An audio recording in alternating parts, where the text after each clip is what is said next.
Observer, décortiquer, décrypter le comportement humain avec humour. J'aime regarder les gens avec Émilie sur Fréquence 8. Bonjour à toutes et à tous, bienvenue dans votre rendez-vous J'aime regarder les gens. Je suis pour cela accompagné d'Émilie qui va tenter d'analyser nos comportements du quotidien. Bonjour Émilie. Bonjour à tous. Alors oui, effectivement, moi j'adore regarder les gens, leurs comportements, leurs réactions.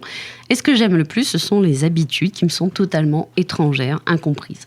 Je les observe, je les dissèque, mais surtout j'essaye de les comprendre. Alors aujourd'hui, je vais vous parler des gens face à l'intelligence artificielle. Oui, ça commence à envahir notre quotidien, mais pour le moment, pas toujours à la hauteur des avantages attendus, à mon avis. Je vais vous donner 2 exemples, je suis sûre que vous aussi, vous en avez. Si vous voulez les partager, je vous invite à me les envoyer sur la page Facebook de Fréquence 8, hashtag J'aime regarder les gens. Alors, ma première, elle concerne les répondeurs des administrations. On les connaît bien ceux-là. Ouais, voilà, c'est ça. On en avait déjà bien soupé avec taper 1, taper 2. Mais là, je vous avoue qu'on a décroché le pompon. L'autre jour, j'appelle une administration et il faut quand même avouer qu'en général, quand tu les appelles, c'est qu'il y a un problème. Donc là, je me posais des questions sur un micmac administratif. Je me dis, c'est trop compliqué à expliquer par mail, je vais appeler. L'idée de merde. Donc, je compose le numéro, je tape le 1, puis le 2.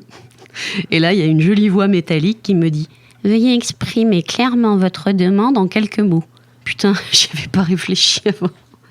Donc, le temps de faire une phrase courte et synthétique, j'ai raccroché. Donc, je fais ma petite phrase dans ma tête, je rappelle.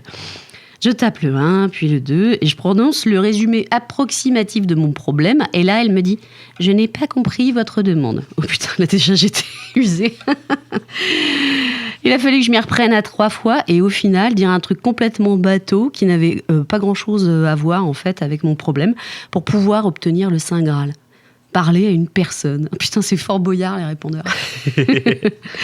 Donc là, clairement, je suis pas certaine que les avantages de l'intelligence artificielle soient complètement atteints ou alors c'est pour décourager les gens. Je sais pas, peut-être bien d'ailleurs. Alors, autre expérience là qui n'a rien à voir mais qui m'a fait beaucoup rire. Donc là, c'est la minute My Life. Je pense que ça va vous faire marrer.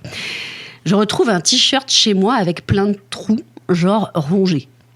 Alors, comme j'avais jamais vu ça, je prends une photo, je mets ça sur Facebook, histoire de voir si ça ne pourrait pas être une mythe.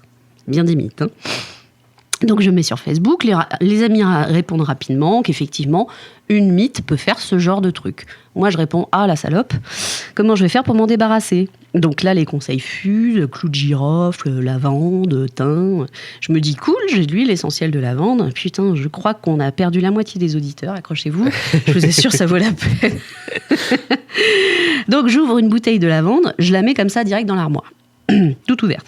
Toute contente de moi, je remets un petit message sur Facebook pour remercier mes amis et je mets un petit dessin horrible en mettant « Crève, salope !»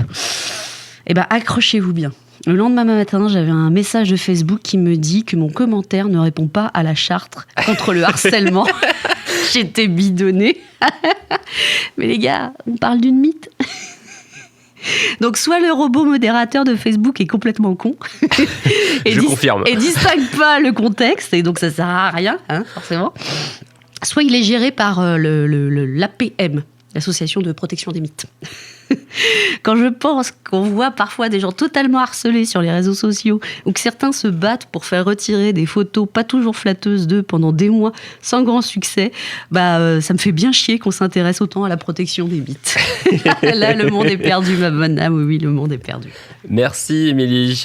Observer, décortiquer, décrypter le comportement humain avec humour. J'aime regarder les gens avec Émilie sur Fréquence 8.